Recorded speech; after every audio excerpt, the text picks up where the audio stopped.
आज के सेशन में आप लोगों का स्वागत है। आज के सेशन में आप पढ़ेंगे प्रकाश परावर्तन तथा अपवर्तन। सबसे पहला बात आता है प्रकाश क्या है। प्रकाश के बारे में हम सबसे पहले जानने का कोशिश करेंगे। ये आपका एनसीईआरटी के अध्याय 10 का है, जो क्लास 10th का है। ठीक है, तो सबसे पहला बात आता है कि प्रकाश क्या होता है। इसके बाद परावर्तन तथा अपवर्तन के बारे में बारी बारी से पढ़ेंगे। तो प्रकाश जो होती है के बारे में हम सबसे पहले जान लेते हैं। ऐसे तो हम लोग प्रकाश को हमेशा देखते हैं कि प्रकाश मतलब कि किस तरह से होता है। कहीं रोशनी हो रहा है तो उसको हम प्रकाश बोलते हैं, लेकिन प्रकाश होता क्या है एक्चुअल में, उसका मीनिंग आज जानने का कोशिश करते हैं। तो प्रकाश वह ऊर्जा है, ठीक है। देखिए, प्रकाश जो है वह ऊर्जा है जिसके द्वारा हम वस्तुओं को देख सकते हैं। मतलब जिसकी सहायता से हम किसी वस्तु को देखते हैं उसको हम प्रकाश कहते हैं। ठीक है, जिसकी हेल्प से हम किसी वस्तु को, व्यक्ति को देखते हैं उसको क्या कहते हैं, प्रकाश कहते हैं। जैसे कि हम अंधेरे में जब देखने का कोशिश करते हैं तो टॉर्च जो है वस्तु पे मारते हैं ताकि हमें उस वस्तु को अच्छे तरह से देख सके। जब हम उस वस्तु को अच्छे तरह से देखते हैं कब, जब प्रकाश उस वस्तु पे पड़ता है तो वहां से जो लाइट जो परावर्तित होती है वो हमारे आंख को टच करती है और उसका जो है फिगर मेरे आंखों में बनता है। तो ऐसे हम वस्तुओं को देखते हैं। प्रकाश के बारे में आप समझ गए होंगे कि प्रकाश जो है एक प्रकार का ऊर्जा है, ठीक है, जो कि किसी वस्तु को देखने में हमें सहायता प्रदान करती है। ठीक है, अब बात आती है उसके कुछ गुण होंगे, प्रकाश के गुण होंगे। प्रकाश के जो गुण होंगे उसके बारे में बारी बारी से हम जानने का प्रयास करते हैं। तो प्रकाश जो है सीधी रेखा में गमन करता है, ठीक है। सीधी रेखा में या सरल रेखा में गमन करता है, मतलब कि विचलन करता है, मतलब कि चलता है। ठीक है, प्रकाश जो होता है विद्युत चुंबकीय तरंग है। विद्युत चुंबकीय तरंग है, इसलिए इसे संचरण के लिए माध्यम की आवश्यकता होती है। माध्यम की आवश्यकता नहीं पड़ती है, ठीक है, माध्यम की आवश्यकता नहीं पड़ती है। प्रकाश जो है विद्युत तरंग है, इसलिए इसे संचरण के लिए मतलब गमन करने के लिए जो है किसी भी माध्यम की आवश्यकता इसको नहीं पड़ती है। ठीक है, अब बात आती है प्रकाश जो है, प्रकाश अपारदर्शी वस्तु की ठीक छाया बनाती है। जैसे कि कोई भी अपारदर्शी वस्तु है, मान लीजिए हम यहाँ पे खड़ा हो जाएंगे और इधर से जब प्रकाश पड़ेगा तो उसका छाया जो है जस्ट पीछे आपका बनेगा। ठीक है, तो वो जो है तीक्ष्ण छाया बनाती है। अब बोला जाता है प्रकाश की जो चाल होती है निर्वात में, प्रकाश की चाल निर्वात में जो होती है वो 3 × 10⁻⁸ होती है। ठीक है, 3 × 10⁻⁸ होती है। ये है प्रकाश की निर्वात में चाल। ठीक है, अब बात आता है कि प्रकाश का परावर्तन क्या है। प्रकाश का परावर्तन, प्रकाश परावर्तित कैसे होती है। तो जैसे कि कोई भी लाइट, चाहे टॉर्च का लाइट हो या कोई भी लाइट हो, जब किसी चिकनी सतह पे पड़ती है, ठीक है, किसी दर्पण, जैसे कि कोई दर्पण है, उस पर अगर हम कोई टॉर्च से फोकस मारेंगे तो वो क्या करेगा, वो रिफ्लेक्ट करेगा, मतलब कि वो सारा का सारा लाइट जो है हमको अपोजिट डायरेक्शन में भेज देगा। तो प्रकाश का परावर्तन जो है, जैसे ही दर्पण अपने पर पड़ने वाले अधिकांश प्रकाश परावर्तित कर देता है, मतलब कि जब कोई प्रकाश चिकनी सतह से टकराता है तो वो फिर उसी दिशा में वापस रिटर्न हो जाता है। उसको ही प्रकाश का हम परावर्तन बोलते हैं। ठीक है, अब प्रकाश के परावर्तन के कुछ नियम होते हैं। प्रकाश के परावर्तन के कुछ नियम होते हैं। प्रकाश के परावर्तन के यहाँ पे 2 नियम बताया गया है, जो जिसको कि हम बारी बारी से पढ़ेंगे। पहला है आपतन कोण, परावर्तन कोण के बराबर होता है। अब आपतन कोण क्या है, देखिए आपतित किरण, जो किरण आ रही है और जो किरण किसी से टकरा के वापस गई, तो जो वापस गई उसको बोलते हैं परावर्तित किरण, और जो आ रही है और किसी चिकनी सतह से टकरा रही है उसको बोलते हैं आपतित किरण। तो आपतित किरण के साथ जो बनाया गया कोण जो होगा वो आपतन कोण कहलाएगा, और जो परावर्तित किरण होगी उसके द्वारा बनाया गया कोण जो होगा वो परावर्तन कोण कहलाएगा। सबसे पहले यहाँ पे देखते हैं कि ये जो है मेरा एक दर्पण है, ठीक है। क्या है? दर्पण है। यहाँ पे पॉलिश किया गया है। जैसे ही आपतित किरण जो है, ये आपतित किरण है, ठीक है। जैसे ही आपतित किरण किसी चिकनी सतह से टकराती है, ये चिकनी सतह से टकराएगी, वह फिर क्या होगी? परावर्तित होगी। जब परावर्तित होगी तो ये इस दिशा में परावर्तित हो गई, ठीक है। तो आपतित किरण का जो कोण बना उसको बोलते हैं आई, ठीक है। अब परावर्तित किरण का जो कोण हुआ उसको बोलते हैं आई, ठीक है। और ये बीच में जो है आपका ये अभिलंब है। तो आपतित किरण का जो कोण बनता है उसको बोलते हैं आपतन कोण, और परावर्तित किरण का जो कोण बनता है उसको बोलते हैं परावर्तन कोण, ठीक है। तो ये आपको समझ में आ गया, जो कि दोनों कोण जो है आपस में बराबर होती है। अब बात आती है आपतित किरण दर्पण के आपतन बिंदु पर, ये आपका हो गया आपतन बिंदु जहां पे अभिलंब आपका है। अभिलंब बिंदु पर अभिलंब तथा परावर्तित किरण सभी एक ही तल में होते हैं, सभी जो है एक ही तल में होते हैं, ठीक है। अब बात आती है प्रतिबिंब की, कि प्रतिबिंब किसको बोलते हैं, ठीक है। प्रतिबिंब क्या है? प्रतिबिंब के बारे में जानते हैं। प्रतिबिंब जो है वहां बनता है जिस बिंदु पर कम से कम दो परावर्तित किरणें प्रतिच्छेदित होती है, या प्रतिच्छेदित होनी प्रतीत होती है, ठीक है। ये प्रतीत होती है या प्रतिच्छेदित होती है, ठीक है। अब यहाँ प्रतिच्छेदित होना और प्रतिच्छेदित प्रतीत होना, उसके बारे में जो है देखते हैं। जैसे कि वास्तविक प्रतिबिंब जो होता है, वास्तविक प्रतिबिंब क्या होता है उसके बारे में जानेंगे, और आभासी प्रतिबिंब। दो प्रतिबिंब बनता है, वास्तविक और आभासी। जब वास्तविक प्रतिबिंब बनता है तो उसके लिए क्या कंडीशन है, और अब आभासी प्रतिबिंब बनता है उसके लिए क्या कंडीशन है। तो वास्तविक प्रतिबिंब जो है इसको हम क्या करते हैं कि यह तब बनता है जब प्रकाश की किरणें, प्रकाश की जो किरण है वास्तव में प्रतिच्छेदित होती है, ठीक है। यह वास्तविक प्रतिबिंब तब बनता है जब प्रकाश की किरण वास्तव में प्रतिच्छेदित होती है, ठीक है। इसे जो है हम पर्दे पर प्राप्त कर सकते हैं, मतलब पर्दे पर इसको उतारा जा सकता है। जैसे कि हम यहाँ पे खड़ा हो गए, इधर से प्रकाश पड़ा, तो मेरा जो फिगर है वो पर्दे पे उतर जाएगा। तो इस तरह की जो प्रतिबिंब होगी उसको बोलेंगे वास्तविक प्रतिबिंब। वास्तविक प्रतिबिंब जो होता है उल्टा बनता है। वास्तविक प्रतिबिंब कैसा बनता है? उल्टा बनता है, ठीक है। इसके बाद जैसे कि हम धूप में चलते हैं तो वहां पे भी मेरा जो छाया बनता है वो आपका हो गया वास्तविक प्रतिबिंब।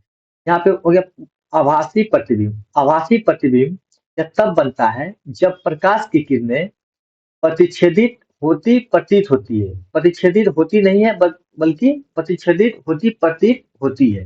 इसे जो है हम पर्दे पे प्राप्त नहीं कर सकते। आभासी प्रतिबिंब को पर्दे पे प्राप्त नहीं कर सकते। आभासी प्रतिबिंब सीधा बनता है, ठीक है। आभासी प्रतिबिंब सीधा बनता है। जैसे कि हम किसी दर्पण के सामने खड़ा होंगे तो मेरा जो प्रतिबिंब बनेगा वो आभासी प्रतिबिंब बनेगा, ठीक है।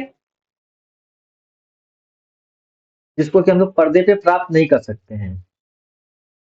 समतल दर्पण द्वारा प्राप्त प्रतिबिंब, समतल दर्पण जो होता है उसके द्वारा प्राप्त प्रतिबिंब को देखेंगे। समतल दर्पण जिसको कि हम लोग ऐनक बोलते हैं, शीशा बोलते हैं, वो आपका हो गया क्या? समतल दर्पण, ठीक है। तो मान लीजिए कि ये कोई समतल दर्पण है, यहाँ पे आपका पॉलिश किया हुआ है, ठीक है। ये जो है कोई वस्तु है। जब वस्तु इस दर्पण के सामने आएगा, ठीक है, जैसे इस दर्पण के सामने आएगा उसका जो प्रतिबिंब बनेगा जब दर्पण के ऑपोजिट साइड में जो बनेगा उतनी ही दूरी पे बनेगा जितना दूरी पे यहाँ से ये है, ठीक है। मतलब कि जैसे हम 10 सेंटीमीटर दूर दर्पण में खड़े हैं तो मेरा जो प्रतिबिंब बनेगा ऑपोजिट साइड में दर्पण के पीछे वो 10 सेंटीमीटर पीछे बनेगा। तो मतलब हमारे बीच का गैपिंग कितना हो गया? 20 सेंटीमीटर। और जो प्रतिबिंब बनेगा वो जो होगा आभासी एवं सीधा बनता है, ठीक है। अब वस्तु के सेम आकार का बनता है और उसका जो होता है पार्श्व परिवर्तन होता है। समतल दर्पण में पार्श्व परिवर्तन होता है। पार्श्व परिवर्तन करने का मतलब जो है दायां बायां दिखेगा, जैसे ये काम दिखेगा तो इधर वाला पता चलेगा, इधर वाला पता चलेगा तो ई वाला पता चलेगा, ठीक है। मतलब दायां बायां में फर्क होता है। तो इसका जो है दर्पण के बारे में कुछ जान लेते हैं। और आभासी एवं सीधा बनता है। देखिए यहाँ पे बताया गया है कि आभासी और सीधा बनता है। समतल दर्पण में प्रतिबिंब का आकार वस्तु के आकार के बराबर होता है। प्रतिबिंब का आकार जो है वस्तु के आकार का बराबर, जैसे हम जितना बड़ा है उतना बड़ा ही मेरा फोटो दर्पण में बनेगा। प्रतिबिंब जो है दर्पण के पीछे बनता है, उतने ही पीछे बनता है जितने दूरी पे हम खड़े रहेंगे। तो हम बताए अभी कि जैसे कि हम 10 मीटर की दूरी पे, 10 सेंटीमीटर की दूरी पे खड़ा रहेंगे तो मेरा प्रतिबिंब भी अपोजिट साइड में उसका 10 सेंटीमीटर की दूरी पे बनेगा। ये भी बताया कि पार्श्व परिवर्तन होता है। पार्श्व परिवर्तन कहने का मतलब जो हो गया कि बायां दायां, ठीक है। इससे पार्श्व परिवर्तन का मतलब हो गया इसमें वस्तु का दायां भाग बायां प्रतीत होता है और बायां दायां प्रतीत होता है, ठीक है। तो इस तरह से जो प्रतिबिंब बनता है उसको बोलते हैं पार्श्व परिवर्तन प्रतिबिंब। और ये प्रतिबिंब जो आपका बनता है वो समतल दर्पण में बनता है। अब बात आती है गोलीय दर्पण कि गोलीय दर्पण किसको बोलते हैं। देखिए गोलीय दर्पण जो है दो तरह का होता है, ठीक है। एक को बोलते हैं अवतल, दूसरे को बोलते हैं उत्तल। अवतल और उत्तल के बारे में अब समझने का प्रयास करेंगे। गोलीय दर्पण का परावर्तक तल अंदर की ओर बाहर की ओर वक्रित होता है, ठीक है। अंदर की ओर और बाहर की ओर वक्रित होता है, मतलब अंदर की ओर भी होगा और बाहर की ओर भी होगा। मतलब अब ऐसा गोलीय दर्पण जिसका परावर्तक पृष्ठ अंदर की ओर अर्थात गोले के केंद्र की ओर वक्रित होता है उसको बोलते हैं अवतल दर्पण। मतलब अवतल दर्पण वैसे दर्पण को कहते हैं जिसका कि बाहर की ओर जो है, बाहर की ओर क्या क्या रहेगा, पॉलिश क्या रहेगा, जैसे कि यहाँ पे किया हुआ है, ठीक है। इस तरह के गोलीय दर्पण को क्या बोलेंगे हम, ये हो गया आपका अवतल, अवतल दर्पण, ठीक है। ये आपका हो गया अवतल दर्पण। तो गोलीय दर्पण जिसका परावर्तक पृष्ठ बाहर की ओर वक्रित होता है उत्तल दर्पण कहलाता है। अब बाहर की ओर मतलब कि अंदर की ओर पॉलिश होगा। यहाँ पे देखिए अंदर की ओर पॉलिश है। इस तरह का जो आपका दर्पण है इसको बोलते हैं उत्तल दर्पण, ठीक है, उत्तल दर्पण। अब यहाँ पे जो है गोलीय दर्पण में सामान्यतः प्रयुक्त होने वाले कुछ शब्द हैं, जैसे कि आपका यहाँ पे दिया गया है कि ये आपका जो है दर्पण है, इसको बोलते हैं हम अवतल दर्पण। ये जो आपका पी पॉइंट है इसको बोलते हैं क्या, पोल, इसको क्या बोलते हैं, ध्रुव, ठीक है। ये जो आपका है सी, इसको बोलते हैं आपका सेंटर ऑफ कर्वेचर, मतलब कि आपका हो गया एक कर्व। ये हो गया वक्रता केंद्र बोलते हैं इसको, वक्रता केंद्र,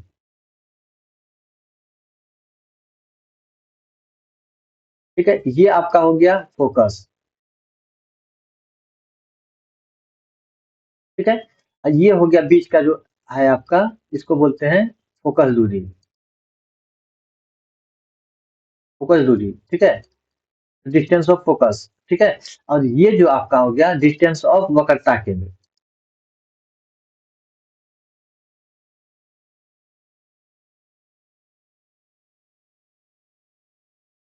ठीक है। तो इतना जानने का है, आप देख लीजिए।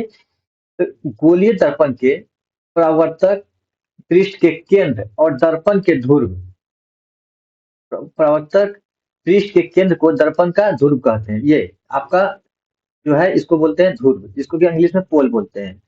यह दर्पण के पृष्ठ पर स्थित होता है। ध्रुव को प्राय पी से अक्षर से डिनोट किया जाता है, तो ठीक है, पी से डिनोट कर दिए हैं।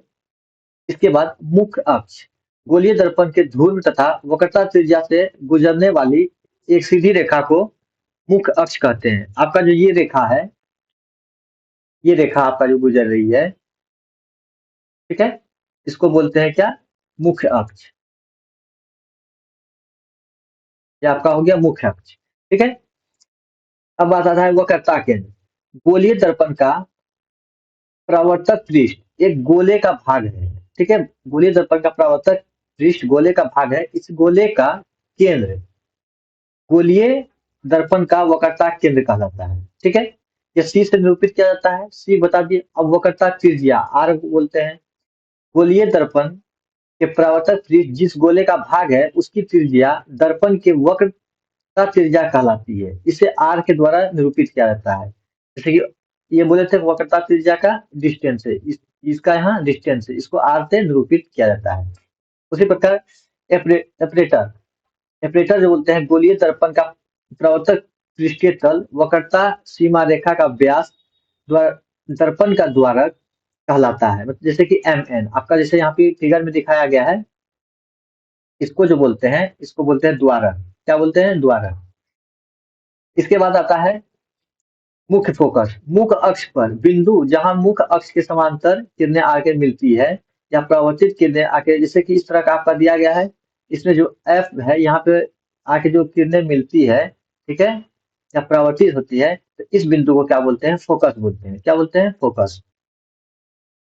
इसके बाद आता है फोकस का दूरी। यहाँ से जो यहाँ का आपका दूरी होगा इसको बोलते हैं फोकस दूरी। ठीक है। इसके बाद छोटे द्वारक के गोलीय दर्पण के वक्रता त्रिज्या फोकस दूरी दुगुनी होती है। आर बराबर जो होगा 2f के बराबर होगा, और जब f निकालना पड़ेगा तो r/2 आपका हो जाएगा। ये आपका फोकस दूरी निकालने का फॉर्मूला हो गया, ये वक्रता त्रिज्या निकालने का फॉर्मूला हो गया। ठीक है। अब बात आता है अवतल दर्पण किरण आरेख बनाने के कुछ नियम। देखिए, बात आता है कि अवतल दर्पण जो है आपका किस कैसे बनेगा।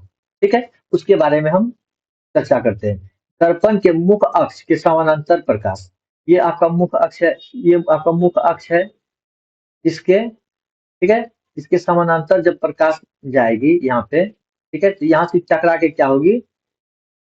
परावर्तित होगी। ठीक है, परावर्तित होगी। परावर्तित होगी तो ये कहाँ से पास करेगी? फोकस से। ये कहाँ से पास करेगी? फोकस से। मतलब ये आपका कह सकते हैं कि इन्फिनिटी से आ रही है, और जो ये जो आपका ये इससे टकराई, ठीक है, इसके बाद यहाँ से ये किससे पास की? फोकस से। दर्पण से टकराने के बाद ये फोकस से पास की। इसके बाद अवतल दर्पण के मुख्य फोकस से गुजरने वाली, देखिए मुख्य फोकस से, मान लीजिए कि ये यहाँ से चली, मुख्य फोकस से गुजरी, जैसे ही ये दर्पण से टकराई तो वो किस दिशा में होगी? तो ये आपका समानांतर निकलेगी किसके? मुख्य अक्ष के। मुख्य अक्ष के समानांतर वापस जो है यह परावर्तित हो जाएगी। ठीक है। इसी बार तीसरा है कि जब वक्रता अवतल दर्पण वक्रता केंद्र से होकर गुजरने वाली किरण परावर्तन के पश्चात उसी दिशा में, जैसे कि आपका ये वक्रता केंद्र है, ये वक्रता केंद्र आपका है, ठीक है, तो वक्रता केंद्र से जब आपका ये लाइन चलेगी, ये चलेगी, ठीक है, तो वक्रता केंद्र से जब चलेगी तो यहाँ दर्पण से जब टकराएगी तो पुनः फिर उसी दिशा में परावर्तित हो जाएगी। ठीक है। जब एक किरण चली यहाँ से वक्रता केंद्र से पास होते हुए, जब वो दर्पण से टकराई तो वो पुनः जो है परावर्तित होकर सेम डायरेक्शन में चलेगी। ठीक है, वो वक्रता केंद्र से होकर आगे चलती चलेगी। ठीक है। इसके बाद अवतल दर्पण के बिंदु P की ओर मुख्य अक्ष से तिर्यक दिशा में आपतित किरण, तिर्यक दिशा में परावर्तित किरण होती है। आपतित तथा परावर्तित किरण आपतन बिंदु पर मुख्य अक्ष के समान कोण बनाती है। अब देखिए, ये आपका आपतित किरण है। आपतित किरण बिंदु P पे आई, यहाँ टकराने के बाद वो पुनः क्या होगी? परावर्तित होगी। परावर्तित होगी कहाँ गई? आपका इस डायरेक्शन में। ठीक है। इसके बाद जो आई जो होता है, जितना कोण बना के वो आपतित किरण आई थी उतने सेम कोण के साथ वो परावर्तन हो गई। ठीक है। मुख्य अक्ष के, जैसे ये मुख्य अक्ष आपका है, मुख्य अक्ष के ऊपर से आई थी, अब मुख्य अक्ष के नीचे से वो परावर्तित हो गई। आपतन बिंदु जो है आपका P हो गया, आपका मुख्य अक्ष। अब अवतल दर्पण द्वारा बीम की विभिन्न स्थिति के लिए बने प्रतिबिंब। अब बोलता है कि अनंत पर जब बीम की स्थिति रहेगी, कोई भी बीम अनंत पे रहेगा तो उसका जो प्रतिबिंब बनेगा वो फोकस पे बनेगा। किस पे बनेगा? फोकस पे बनेगा। अब बिंदु साइज में बनेगा, ठीक है, छोटा साइज में। ठीक है, अत्यधिक छोटा होगा। ठीक है, अत्यधिक छोटा होगा और वास्तविक उल्टा होगा। वास्तविक उल्टा होगा। जैसे कि हम यहाँ पे देखते हैं कि ये आपका अनंत है, जैसे यहाँ से आपका प्रकाश गई, जैसे ही ये टकराई यहाँ से, वो कहाँ से? ये अनंत से आ रही है। अनंत से आने के बाद वो टकरा के कहाँ जाएगी? वो फोकस की ओर चल जाएगी। फोकस से होकर गुजरेगी। ये लाइट कहाँ से गुजरेगी? फोकस से। ये आपतित किरण जो है जैसे ही आके यहाँ टकराएगी, ये पुनः परावर्तित होके फोकस से होके गुजर जाएगी। ठीक है। इसके बाद दिया गया है सी से परे। अगर सी से परे है, सी मतलब सेंटर ऑफ कर्वेचर, आपका मतलब कि वक्रता केंद्र, वक्रता केंद्र से पहले की स्थिति में जब प्रतिबिंब को रखा जाएगा, ठीक है, बीम को जब वक्रता केंद्र से पहले रखा जाएगा तो फोकस तथा सी के बीच बनेगा। अब देखिए, ये आपका वक्रता केंद्र है, ये वाला। इसके परे मतलब इसके बाहर जब किसी वस्तु को हम रखते हैं तो इसका जब किरण जाता है, ये यहाँ से टकराने के बाद वो कहाँ से फोकस से गुजरती है होकर, लेकिन इसका जो वो बनता है, प्रतिबिंब बनता है, वो फोकस और वक्रता केंद्र के बीच में बनता है। ये आपका वक्रता केंद्र हो गया, ये आपका हो गया क्या, आपका ये फोकस हो गया, ये वक्रता केंद्र, इसके बीच में यहाँ प्रतिबिंब ए बी डैश जो है आपका ये है, ये आपका प्रतिबिंब बनेगा। ठीक है,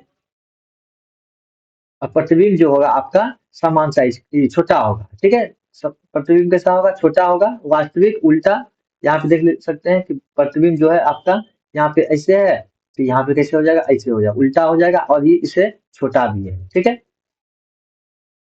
अब देखिए यहाँ पे आता है 3 नंबर। इस अगर सी पर कोई भी बिंब है, सी पे कोई बिंब है, मतलब कर्वेचर पे, मतलब कि वक्रता केंद्र पे, तो सी पर ही बनेगा और समान साइज का बनेगा और वास्तविक उल्टा बनेगा।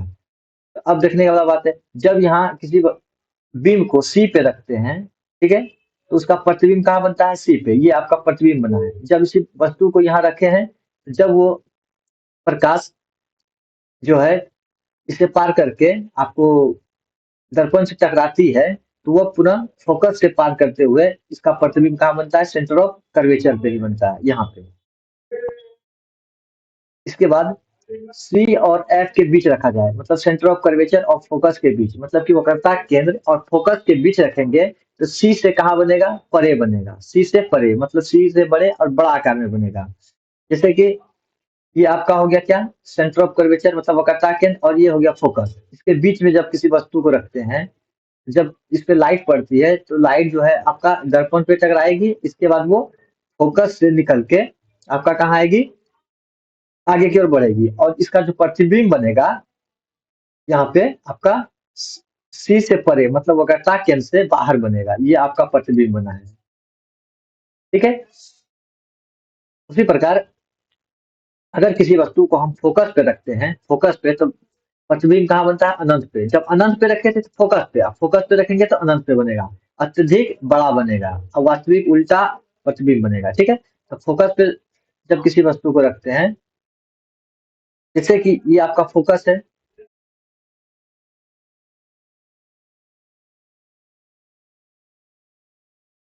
ये आपका क्या है, फोकस है। जब किसी वस्तु को फोकस पे हम यहाँ रखे हैं, ठीक है, फोकस पे रखे हैं, तो इसका जो जैसे इसके प्रकाश पार करेगा, तो ये दर्पण से टकरा के कहाँ आ जाएगा, ये आपका फोकस से पार करते हुए कहाँ चल जाएगा, आपका ये अनंत पे जाके इसका फोटो बनेगा कहीं। ठीक है, इसके बाद आती है जब पी और एफ के बीच रखेंगे, जब किसी वस्तु को पी और एफ के बीच रखेंगे, तो दर्पण के ये पीछे बनेगा। तस्वीर कहाँ बनेगा, दर्पण के पीछे और आभासी बनेगा। ठीक है, जैसे कि यहाँ ये आपका एफ हो गया, ये आपका पी हो गया। जब किसी वस्तु को हम यहाँ पे रखे हैं, ठीक है, जब यहाँ पे रखेंगे तो ये कहाँ टकराएगा, आपका यहाँ से टकरा के इसके बाद जो इसका प्रतिबिंब बनेगा, ये प्रतिबिंब आपका इधर बनेगा, उल्टा। ठीक है, ये आपका जाने वाला पे प्रतिबिंब है। ठीक है, यहाँ टकराने टकराने के बाद इसका जो प्रतिबिंब बनेगा ये यहाँ पे बनेगा, ये आपका प्रतिबिंब बनेगा, और इसके तुलना में ये थोड़ा सा बड़ा रहेगा। ठीक है, अब बात आता है अवतल दर्पण के उपयोग। अवतल दर्पण का क्या क्या उपयोग है, देखिए, अवतल दर्पण का उपयोग हम लोग टॉर्च में करते हैं, टॉर्च में करते हैं। ठीक है, टॉर्च में, टॉर्च लाइट में, वाहनों के हेडलाइट में।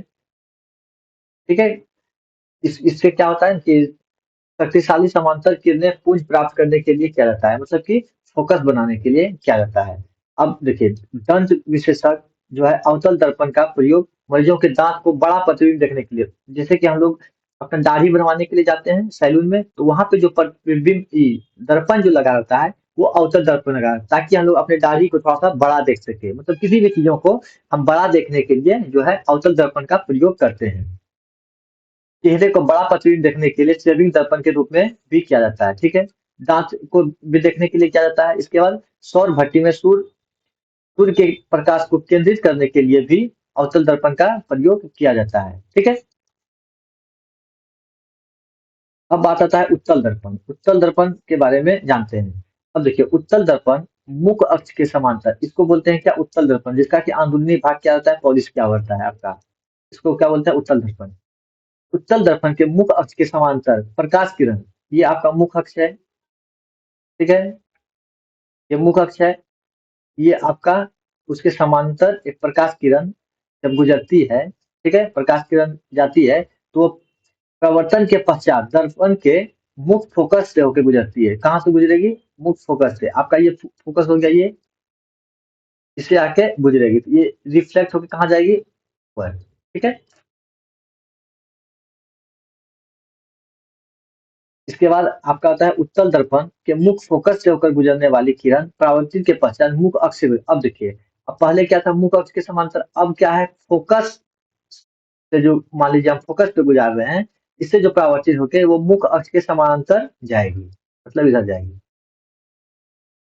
उत्तल दर्पण के वक्रता केंद्र से परे, वक्रता केंद्र की ओर निर्देशित करने वाली परावर्तित किरण उसी दिशा में, अब देखिए यहाँ से अगर हम चले, ठीक है, तो अगर वक्रता केंद्र पे आके मिलते हैं, ठीक है, तो ये जो है सेम फिर उसी दिशा में परावर्तित हो जाती है। ये भी है आपका कि दर्पण के बिंदु P की ओर मुख अक्ष के तिर्यक दिशा में आपतित किरण तिर्यक दिशा में परावर्तित किरण होती है। मतलब P बिंदु पे है, आपतित किरण जो होगा उसी दिशा में फिर परावर्तित किरण हो जाएगा। ठीक है। अब मुख अक्ष के समांतर जो यहाँ पे कोण जो बनाएगा वो सेम कोण बनेगा। अब यहाँ पे दो है उत्तल दर्पण का, कि अगर अनंत पे रहेगा तो फोकस पे बनेगा, ठीक है, लेकिन ये जो बनेगा दर्पण के पीछे बनेगा। ठीक है। और अनंत तथा ध्रुव के बीच रहेगा तो पी तथा एफ के बीच बनेगा। ठीक है। और ये जो बनेगा छोटा, अत्यधिक छोटा और आभासी तथा सीधा होता है। ठीक है, ये भी छोटा होता है, आभासी तथा सीधा होता है। मतलब उत्तल दर्पण में जो है आपका आभासी और सीधा प्रतिबिंब बनता है। जैसे कि यहाँ पे ये कोई आपका वस्तु है, ठीक है, वस्तु जो है ये अनंत पे है। जब अनंत पे है कोई वस्तु, तो इसका जो है प्रतिबिंब जो बनेगा ये आपका फोकस पे बनेगा। फोकस पे यहाँ प्रतिबिंब बनेगा।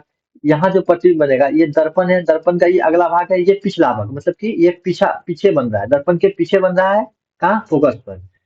उसी प्रकार जो है अगर हम जो है अनंत तथा दर्पण के ध्रुव के बीच रखेंगे, ये आपका मान लीजिए अनंत है या दर्पण का ध्रुव है, तो यहाँ उसके बीच में जब रखते हैं हम, ठीक है, तो बीच में रखते हैं, तो उसका जो प्रतिबिंब बनता है वो बनता है आपका पी तथा एफ के बीच, पी तथा एफ के बीच दर्पण के पीछे, दर्पण के पीछे, मतलब ये आपका दर्पण का पिछला भाग हो गया, ये आपका एफ हो गया, तो दर्पण के पीछे यहाँ पे बनेगा, ये बनेगा क्या, छोटा बनेगा। ठीक है, अत्यधिक छोटा बनेगा, बिंदु के आकार का। उत्तल दर्पण का प्रयोग जानते हैं। उत्तल दर्पण का प्रयोग क्या है, उत्तल दर्पण का प्रयोग सामान्यतः वाहनों में किया जाता है। वाहनों में क्या कहता है, जब ड्राइवर जो है पीछे की वस्तुओं को देखते हैं तो छोटी दिखाई देता है और दूर तक का दिखाई देता है। उत्तल दर्पण इसलिए प्रायोगिकता दी जाती है क्योंकि यह सदैव जो है सीधा तथा छोटा प्रतिबिंब बनाता है। क्या बनाता है, सीधा प्रतिबिंब बनाएगा और छोटा बनाएगा। ठीक है, ताकि जो है दूर के क्षेत्र को वह उस दर्पण में देख सके। दुकान में इनका इस्तेमाल सिक्योरिटी दर्पण के रूप में भी किया जाता है। ठीक है। अब गोलीय दर्पण द्वारा परावर्तन के लिए चिन्ह प्रपाटी को जानते हैं। बिंब जो है हमेशा दर्पण के बाईं ओर रखा जाता है। इसका अर्थ है दर्पण जो है बीम से प्रकाश की बाईं ओर आपतित होती है। ठीक है, तो यहां से इसको समझते हैं हम। ये जो है आपका दर्पण है, ठीक है, ये आपका दर्पण है। दर्पण के इस साइड जो आपका है, ये जो है आपका आपतित किरण जो है इधर, यहाँ से जो इधर का दूरी जो होगा, यहाँ से इधर, ठीक है, यहाँ मतलब कि दर्पण से इधर का जो दूरी होगा वो निगेटिव होगा। ठीक है, और दर्पण से दाईं ओर की दूरी जो होगा वो पॉजिटिव होगा, ये याद रखना है। और दर्पण मुख अक्ष से ऊपर की ओर जो जाएंगे वो डिस्टेंस जो होगा वो पॉजिटिव होगा, और मुख अक्ष से नीचे की जो जाएंगे तो वो डिस्टेंस क्या होगा, निगेटिव होगा। इतना याद रखना है। तो ये पॉइंट जो है आपका इम्पोर्टेंट है। तो बीम की जो दूरी होती है यू हमेशा ऋणात्मक होती है, ठीक है। अवतल दर्पण की फोकस दूरी हमेशा ऋणात्मक होती है। फोकस दूरी देखिए यहाँ पे मान लीजिए कहीं फोकस है तो वो हमेशा ऋणात्मक होगी। उत्तल दर्पण की फोकस दूरी धनात्मक, उत्तल दर्पण में फोकस दूरी आपका इधर रहेगा तो इसलिए ये धनात्मक होगी। अब जो आता है दर्पण का सूत्र जो होता है 1/v plus 1/u equal to 1/f होता है। ये आपका दर्पण का फॉर्मूला होता है, जहाँ पे कि जो v है आपका, v प्रतिबिंब की दूरी है, u है वस्तु की दूरी मतलब बीम की दूरी, और f जो है ये है फोकस दूरी। अब आता है बात कि आवर्धन किसको बोलते हैं, आवर्धन, ठीक है। गोलीय दर्पण द्वारा उत्पन्न वह अपेक्षित विस्तार जिससे ज्ञान होता है कि कोई प्रतिबिंब अपना कितना गुना आवर्धित हो रही है, मतलब कितना गुना बढ़ रही है। इससे प्रतिबिंब की ऊंचाई तथा बीम की ऊंचाई के अनुपात के रूप में व्यक्त किया जाता है, ठीक है। प्रतिबिंब की आवर्धन बराबर क्या हो गया, प्रतिबिंब की ऊंचाई बटे बीम की ऊंचाई, मतलब कि एच आई बटे एच जीरो मान के चले। इसको जो माने हैं ये आपका क्या है भी, ये आपका क्या है यू। तो यू जो है आपका, ये हो गया आपका प्रतिबिंब और ये हो गया आपका बीम। तो प्रतिबिंब हो गया, जो प्रतिबिंब आपका जो करना है इसका मतलब ये जो है आपका निगेटिव साइड, मतलब इस साइड है, ठीक है।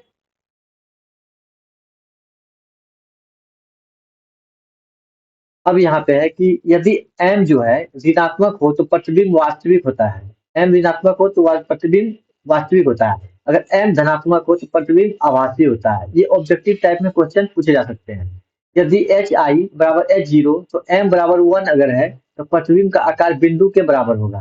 अगर m बड़ा है 1 से तो प्रतिबिंब बड़ा होगा, अगर m छोटा है तो प्रतिबिंब क्या होगा, छोटा होगा, ठीक है। समतल दर्पण का जो आवर्धन होता है सदैव एक होता है, ठीक है। इसके बाद प्रकाश का अपवर्तन पे हम लोग आते हैं। प्रकाश का अपवर्तन, जब प्रकाश एक माध्यम से दूसरे माध्यम में तिरछे होकर जाता है तो माध्यम से इसके संचरण की दिशा परिवर्तित हो जाती है। इस परिघटना को प्रकाश का परावर्तन कहते हैं। जैसे कि कोई भी, मान लीजिए कि ये वायु है, यहाँ पे एक शीशा का बॉक्स रखा है। जब कोई जो प्रकाश की किरण यहाँ से मतलब चली तो जब शीशे को पार करेगी, ठीक है, अगर शीशा जो हो गया आपका अलग माध्यम हो गया, उसको जब पार करेगी तो उसमें क्या होगा ना, उसमें प्रकाश की किरण जो है प्रवर्तित होगी, ठीक है। जैसे कि प्रकाश के अपवर्तन के कारण स्विमिंग पूल में तल वास्तविक स्थिति से विस्थापित हुआ प्रतीत होता है। स्विमिंग पूल का जो तल होता है वो लगता है कि थोड़ा सा उभरा हुआ रहेगा, ठीक है, किसके कारण, प्रकाश के अपवर्तन के कारण। इसके बाद पानी में आंशिक रूप से डूबी हुई पेंसिल वायु का पेंसिल वायु तथा पानी के आंतरिक पृष्ठ पे टेढ़ी प्रतीत होती है। जैसे कि कोई भी आप पानी में लकड़ी डालिएगा तो वो भी टेढ़ी प्रतीत होती है, किसके कारण, प्रकाश के अपवर्तन के कारण, ठीक है। तो यहाँ पे देखते हैं आपका ये एक मीडियम है, मान लीजिए ये हवा है, ठीक है, वायु है ये, वायु है। तो वायु में जब कोई प्रकाश जाती है तो जा रही है यहाँ पे। अब मान लीजिए ये जो आपका बना हुआ है ये आपका कांच का है, तो ये आपका क्या हो गया, नॉर्मल हो गया, ठीक है, अभिलंब हो गया। जब इससे पास करेगी तो इसको जाना क्या चाहिए, सीधा, लेकिन ये जो है डाइवर्ट कर जाएगी, ठीक है, थोड़ा सा डाइवर्ट कर जाएगी, मतलब कि ये जो जाएगी आपका अभिलंब के थोड़ा सा और अभिलंब की और डाइवर्ट करेगी, अभिलंब की और डाइवर्ट करेगी, ठीक है। फिर यहाँ पे जैसे कांच से फिर टकराएगी और इसके बाद फिर से वायु में जब जाएगी, वायु में तो अभिलंब से परे मतलब अभिलंब से दूर की ओर डाइवर्ट कर जाएगी, ठीक है। यहाँ से प्रकाश के अपवर्तन के भी दो नियम होते हैं, प्रकाश के अपवर्तन के दो नियम होते हैं।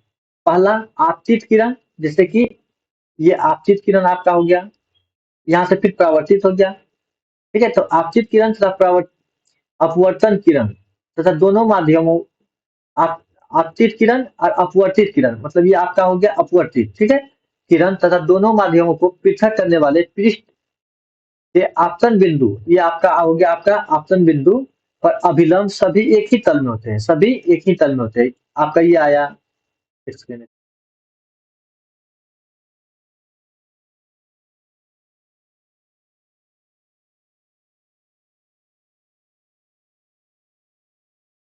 हाँ हाँ, तीनों जो है एक ही तल में होते हैं। प्रकाश के किसी निश्चित रंग तथा निश्चित माध्यम के युग्म के लिए आपतन कोण की जिया, जिया को बोलते हैं हम साइन, क्या बोलते हैं साइन, ठीक है। साइन तथा अपवर्तन कोण की जिया, आपतन कोण और अपवर्तन कोण की जिया जो होता है साइन का अनुपात स्थिरांक होता है, मतलब sine i by sine r. आपतन कोण आपका कौन हो गया, देखिए साइन, ये मान लीजिए आपतन हो गया, ये हो गया आपका अपवर्तन, ठीक है। तो दोनों का जो रेशियो होता है उसको क्या बोलते हैं, अनु रेशियो जो होता है, इसी नियम को जो बोलते हैं क्या, सनेल लॉ। रेशियो को, उसके रेशियो को क्या बोलते हैं, sine i by sine r को क्या बोलते हैं, सनेल का नाम, सनेल लॉ। अपवर्तन का नियम भी कहते हैं, और इसे क्या बोलते हैं, सनेल लॉ या अपवर्तन का नियम। इसको बोलते हैं, म्यू से कमेंट कर सकते हैं या एन से कर सकते हैं, ठीक है। स्थिरांक है, कांस्टेंट, ठीक है। अब अपवर्तनांक, एन इक्वल टू जो हो गया आपका, जैसे कि एन निकाल रहे हैं तो पहला जो साइन आई को बोलेंगे, साइन आई जो होगा वो माध्यम, पहला माध्यम जो होगा उस माध्यम का जो प्रकाश का चाल होगा उसको लेंगे, और साइन आर में जो दूसरे माध्यम का जो प्रकाश का चाल होगा उसको लेंगे।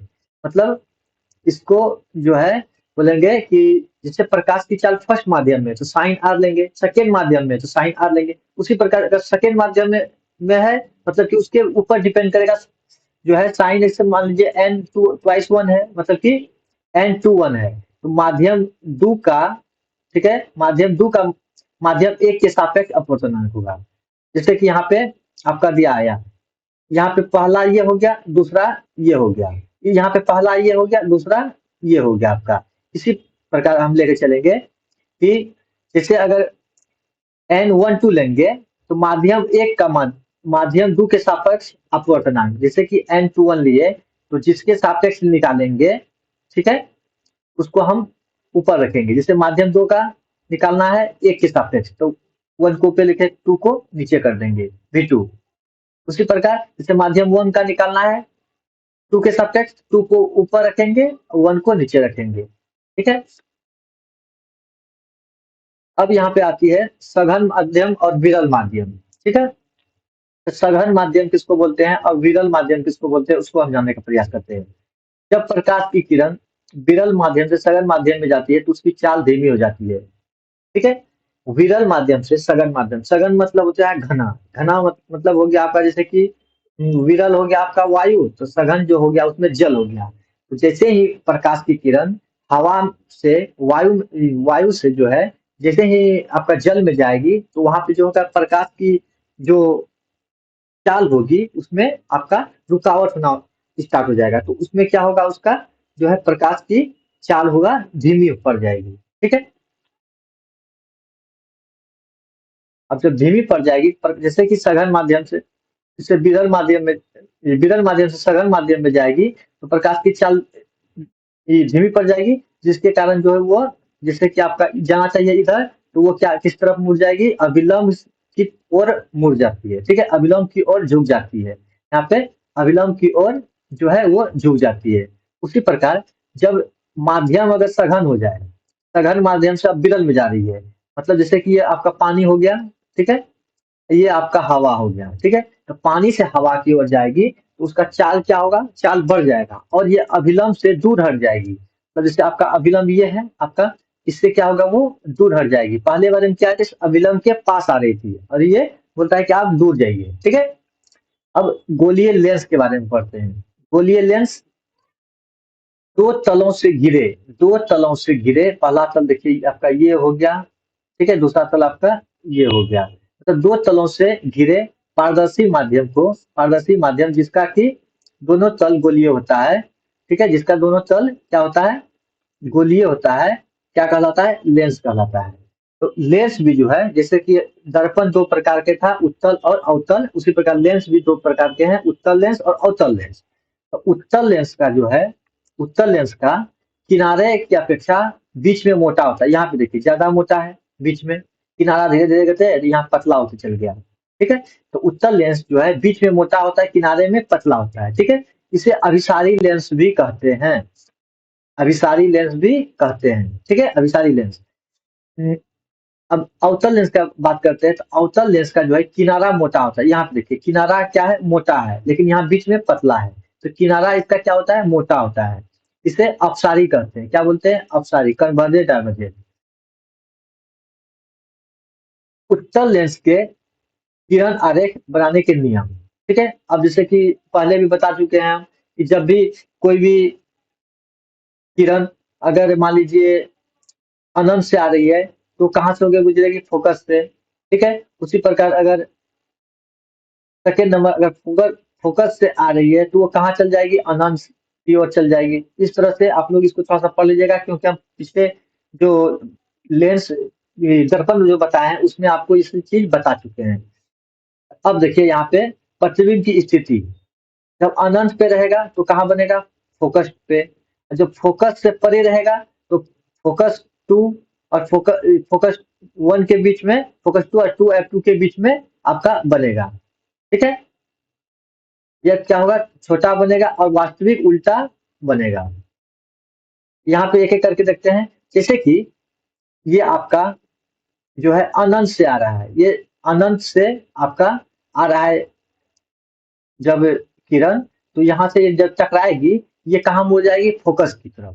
फोकस की तरफ यहाँ पे मुड़ जाएगी, तो फोकस पे इसका प्रतिबिंब बनेगा। ठीक है, उसी प्रकार जब यहाँ 2f मतलब कि f बराबर क्या होता है, r/2, तो r बराबर क्या हो जाएगा, 2f। 2f जो आपका हो गया, ये आपका हो गया ये वक्रता केंद्र बोलते हैं इसको। क्या बोलते हैं, वक्रता केंद्र। जब वक्रता केंद्र से परे रहेगी, ठीक है, जब किसी वस्तु का स्थिति कहाँ है, वक्रता केंद्र से परे, मान लीजिए यहाँ वस्तु है, जब इसे लाइट पास करेगा, यहाँ टकराएगा, इसका कहाँ बनेगा, फोकस। फोकस फोकस से होकर गुजरेगी, तो ये कहाँ पे बनेगा, वक्रता केंद्र और फोकस के बीच में, वक्रता केंद्र और फोकस के बीच में। उसी प्रकार जब किसी वस्तु को वक्रता केंद्र पे रखते हैं, तो पीछे भी बता चुके हैं कि जब वक्रता केंद्र पे रखते हैं, तो उसका जो प्रतिबिंब बनता है वो वक्रता केंद्र पर ही बनता है, लेकिन ये लेंस है तो उसके क्या होगा, पीछे बनेगा। ठीक है, उसी प्रकार फोकस और वक्रता केंद्र के बीच में अगर कोई वस्तु को रखते हैं, ठीक है, तो उसका जो प्रतिबिंब बनेगा वो बनेगा आपका वक्रता केंद्र से परे, मतलब वक्रता केंद्र से बाहर बनेगा। उसी प्रकार जब वस्तु को फोकस पे रखते हैं, जब अनंत पे रखते थे तो फोकस पे बनता था, तो फोकस पे रखेंगे तो कहाँ बनेगा, वो अनंत पे जाके बनेगा कहीं भी। ठीक है, उसी प्रकार जब किसी वस्तु को वक्रता केंद्र से परे रखते हैं, तो उसका जो प्रतिबिंब बनेगा आपका, हाँ, वक्रता केंद्र से जब किसी वस्तु को, हाँ, यहाँ फोकस और पोल के बीच में रखेंगे, ठीक है, सेंटर के बीच में रखेंगे, उसका जो प्रतिबिंब बनेगा वो वक्रता केंद्र से परे बनेगा, और क्या बनेगा, सेम उसी साइड में बनेगा, और वस्तु से क्या बनेगा, बड़ा बनेगा। ठीक है, इतना ये समझ गए, यहाँ से थोड़ा सा आप समझ लेते हैं। जब वक्रता केंद्र पे है तो कहाँ बनेगा, वक्रता केंद्र पे। साइज क्या रहेगा, समान रहेगा। वास्तविक उल्टा बनेगा। ठीक है, इसमें एक ही जगह सीधा बनता है, बाकी सब उल्टा ही बनता है। यहाँ पे क्या रहेगा, जब फोकस और वक्रता केंद्र के बीच रहेगा, तो वक्रता केंद्र से क्या बनेगा, परे बनेगा, बड़ा बनेगा, और वास्तविक उल्टा बनेगा। जब फोकस पे रहेगा तो अनंत पे बनेगा। इस टेबल को जो है आपको याद रखना है। अत्यधिक विवर्धित बनेगा, मतलब बड़ा, वास्तविक उल्टा बनेगा। उसी प्रकार जब बोले थे फोकस और केंद्र के बीच एक ही यही प्रतिबिंब बनता है, जो आभासी तथा सीधा बनता है। ठीक है, और वस्तु से बड़ा बनता है। यहाँ पे लास्ट वाला जो बताए थे, यहाँ जो रखेंगे वस्तु है, उसका प्रतिबिंब यहाँ बनेगा, जो वस्तु से बड़ा और सीधा बनता है। ठीक है, आगे चलते हैं। अवतल लेंस के किरण आरेख बनाने के नियम। जिस तरह जो हम उत्तल लेंस के किरण रेख बनाने का बताए, उसी तरह आपका अवतल लेंस का दर्पण से सब सेम उसी टाइप से चलता है। जैसे कि मान लीजिए कोई किरण इधर से आई, ठीक है, जैसे कि ये किरण आ रही है, ठीक है, इसके बाद यह अपवर्तन जो इसका होगा, तो ये अपवर्तन के पश्चात क्या होगा, ये इधर मुड़ जाएगी। ठीक है, अपवर्तन के पश्चात ऊपर मुड़ जाएगी। ठीक है, फोकस से अपसारित होती प्रतीत होती है। ठीक है, फोकस से अपसारित प्रतीत होती है, मतलब कि ये फोकस आपका है, तो इसके जो है उल्टा, मतलब कि जस्ट जो है लेंस है, तो उसके ऑपोजिट साइड में जाके वो आपका अपसारित होते हुए प्रतीत होगी। उसी प्रकार जब फोकस पे रखेंगे, जैसे कि ये फोकस आपका है, ठीक है, ये आपका फोकस पे है, तो ये जो है अपवर्तन के पश्चात जो है, अपवर्तन के पश्चात मुख्य अक्ष के समांतर निर्हित होगी, मुख्य अक्ष के समांतर निर्हित होगी। ठीक है, ये आपका फोकस है। ठीक है, मुख्य अक्ष के समानांतर निर्हित होगी। जैसे कि यहाँ से आया, ठीक है, इधर से गया, ठीक है, तो ये जो है अपवर्तन होगा, उसके बाद ये इधर चल जाएगा। ये तो आपका फोकस के समानांतर था, फोकस के मतलब से होकर गुजरता था, लेकिन जब ये जो आपका अपवर्तन होगा, तो ये आपका इस डायरेक्शन में मुख्य अक्ष के समांतर निर्हित होगी, निकल जाएगी। उसी प्रकार जब लेंस को केंद्र से होकर गुजारेंगे, तो वो बिना किसी विचलन के, बिना किसी अपवर्तन के जो है कहीं निर्गत नहीं, वो सेम डायरेक्शन में वो आगे बढ़ जाएगी। विचलन के निर्गत होती है, किसी बिना किसी विचलन के निर्गत होती है। अब बताता है कि जब किसी वस्तु को अनंत पे रखते हैं तो कहाँ बनेगा, फोकस पे। अनंत तथा फोकस के प्रकाशित जीरो केंद्र के बीच रखेंगे, तो ये कहाँ F1 और O के बीच बनेगा। देखिए जैसे कि ये आपका अनंत है, अनंत से जब आपके टकराएगी, ठीक है, तो यहाँ से ये जो है आपका प्रतिबिंब क्या होगा, इस डायरेक्शन में मुड़ जाएगी। आपका ये क्या है, फोकस है। ठीक है, परावर्तित कहाँ हो जाएगी, इस डायरेक्शन में। ठीक है, उसी प्रकार यहाँ पे सेकंड दिया गया है, जब किसी वस्तु को हम कहाँ रखेंगे, अनंत तथा फोकस के प्रकाश केंद्र के बीच। अनंत आपका हो गया फोकस के प्रकाश केंद्र के बीच। मान लीजिए यहाँ है, एक सेकेंड, अनंत तथा लेंस के प्रकाशित केंद्र के बीच आपका अनंत ये हो गया, और प्रकाशित केंद्र ये हो गया। मान लीजिए यहाँ वस्तु रखे हैं, ठीक है, यहाँ वस्तु को रखे गए हैं, ठीक है, तो वो कहाँ बनेगा, फोकस और ओ के बीच। मतलब फोकस आपका ये हो गया, आपका फोकस, और ये आपका फोकस हो गया, और ये आपका ओ हो गया। तो इसके बीच में जो है आपका ये प्रतिबिंब यहाँ पे बनेगी, ये आपका प्रतिबिंब है। अब गोलीय दर्पण की चिन्ह परिपाटी को जानते हैं। लेंस के लिए हम गोलीय दर्पण जैसे ही चिन्ह परिपाटी अपनाते हैं, जैसे कि वहां पे प्लस माइनस बताए थे। तो लेंस में सभी माप जो होते हैं उनके प्रकाशिक केंद्र से के लिए होते हैं। अब जैसे कि आपका मान लीजिए लेंस है, ठीक है, तो इसका जो इस साइड होगा आपका, ठीक है, ये आपका फोकस हो गया, तो U1 बटे यू जो होगा, और वन बटे यू और वन बटे भी जो होगा, तो आपका भी जो होगा आपका पॉजिटिव होगा, और यू जो होगा आपका निगेटिव होगा। तो आपका क्या हो जाएगा, एफ का मान वन बटे एफ का बराबर वन बटे बी माइनस वन बटे यू। ठीक है, ये आपका जो है लेंस का फॉर्मूला हो गया। ठीक है, अब जब आवर्धन निकालेंगे उसका, ठीक है, तो उसका जो होगा प्रतिबिंब की ऊंचाई बटे बस बीम की ऊंचाई। ठीक है, प्रतिबिंब की ऊंचाई बटे बीम की ऊंचाई, तो v बटे u आपका हो जाएगा। लेंस की क्षमता निकालना है। लेंस की क्षमता क्या होता है, डायप्टर होता है। अब लेंस की क्षमता किसको बोलते हैं, अवसारण या अपसारण की मात्रा को बताता है ये। ठीक है, कितना अपसारित हुआ, कितना अभिसारित हुआ है। ठीक है, इसकी मात्रा को जो बताता है उसको बोलते हैं लेंस का क्षमता। लेंस का जो क्षमता होता है फोकस का व्युत्क्रमानुपाती होता है। फोकस का व्युत्क्रमानुपाती मतलब वन बटे एफ, मतलब फोकस का उल्टा होता है। ठीक है, लेंस की क्षमता जो है उसको डायप्टर से बोलते हैं। लेंस का क्षमता क्या होता है, डायप्टर। अब एक डायप्टर बराबर 1 मीटर 1/मीटर होता है। ठीक है, डायप्टर जो होता है उस लेंस की क्षमता जिसकी फोकस दूरी 1 मीटर होती है। ठीक है, उत्तल लेंस की क्षमता जो होता है धनात्मक होता है, और अवतल लेंस की क्षमता ऋणात्मक होता है। ये याद रखना है। आज की क्लास में इतना तक ही आपका दिया गया था। थैंक यू, आप लोग को समझ में आया होगा। इसका जो पीडीएफ है आप लोग जो है आरपीएस ट्यूटोरियल से,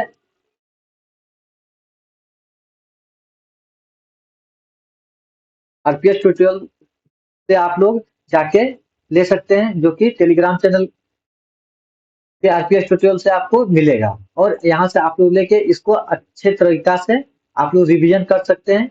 आशा करता हूँ कि आप लोगों को ये सभी चीज अच्छी तरह से समझ में आ रहा होगा। Thank you.